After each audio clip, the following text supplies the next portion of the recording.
بسم اللہ الرحمن الرحیم۔ اللہ کے نام سے شروع جو بڑا مہربان نہایت رحم کرنے والا اور بزرگی والا ہے۔ بے شک اللہ رب العزت ہر چیز پر قادر ہے، ہر چیز کو پالنے والا ہے۔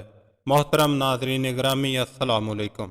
عزیز دوستو، حضرت موسیٰ علیہ السلام سے مقابلے کے بعد جب فرعون کے جادوگر حضرت موسیٰ علیہ السلام کو اللہ کا سچا نبی مان کر اللہ رب العزت پر ایمان لے آئے تو فرعون نے ان کو سولی پر لٹکا دیا۔ اس واقعے کے بعد تقریباً 20 سال تک حضرت موسیٰ علیہ السلام مصر میں مقیم رہ کر فرعون اور اس کی قوم کو دین اسلام کی تبلیغ کرتے رہے، مگر وہ نہ مانے۔ اللہ کی اس نافرمانی کی پیداش میں ان پر متعدد عذاب نازل ہوئے۔ ہر عذاب پر وہ موسیٰ علیہ السلام کے پاس آتے اور عذاب ٹالنے کے لیے اللہ سے دعا کی اپیل کرتے، مگر عذاب ٹل جانے کے بعد دوبارہ نافرمانی شروع کر دیتے۔ اس عرصے میں آل فرعون پر 5 قسم کے عذاب نازل ہوئے۔ ہر عذاب 7 دن تک جاری رہتا اور پھر حالات اصلی صورت میں واپس آ جاتے۔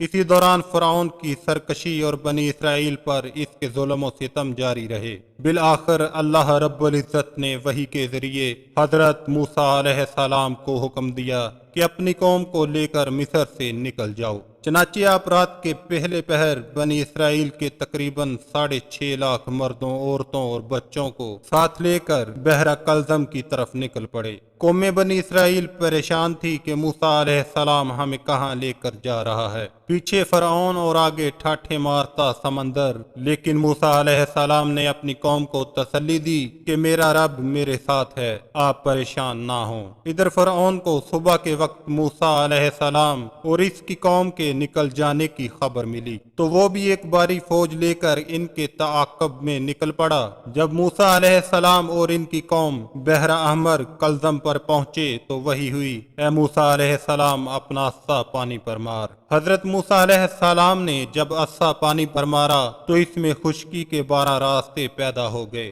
لہذا بنی اسرائیل کے 12 قبیلے ایک ایک راستہ اختیار کر کے دوسرے کنارے پر پہنچ گئے۔ اسی اثنا میں فرعون بھی اپنے لشکر کے ہمراہ وہاں آن پہنچا۔ اس نے اپنی فوج کو موسیٰ علیہ السلام اور بنی اسرائیل کا پیچھا جاری رکھنے کا حکم دیا۔ چنانچہ فرعون کے لشکر نے بھی وہی راستہ اختیار کیا جس پر چل کر حضرت موسیٰ علیہ السلام بحر کلزم سے پار ہوئے، لیکن جب وہ عین وسط میں پہنچے تو پانی دوبارہ آپس میں مل گیا اور آل فرعون وہاں غرق ہو گئے۔ موسیٰ علیہ السلام اور ان کی قوم بنی اسرائیل کے وہاں سے چلے جانے کے بعد سمندر نے فرعون کی لاش کو باہر پھینک دیا، جو اب تک مصر کے عجائب گھر میں نظارہ عبرت ہے۔ عزیز دوستو، امید کرتے ہیں ویڈیو آپ دوستوں کو ضرور پسند آئی ہوگی۔ ویڈیو پسند آئے تو اسے لائک کر دیں، شیئر کر دیں اور اس چینل کو سبسکرائب کر دیں۔ اللہ حافظ۔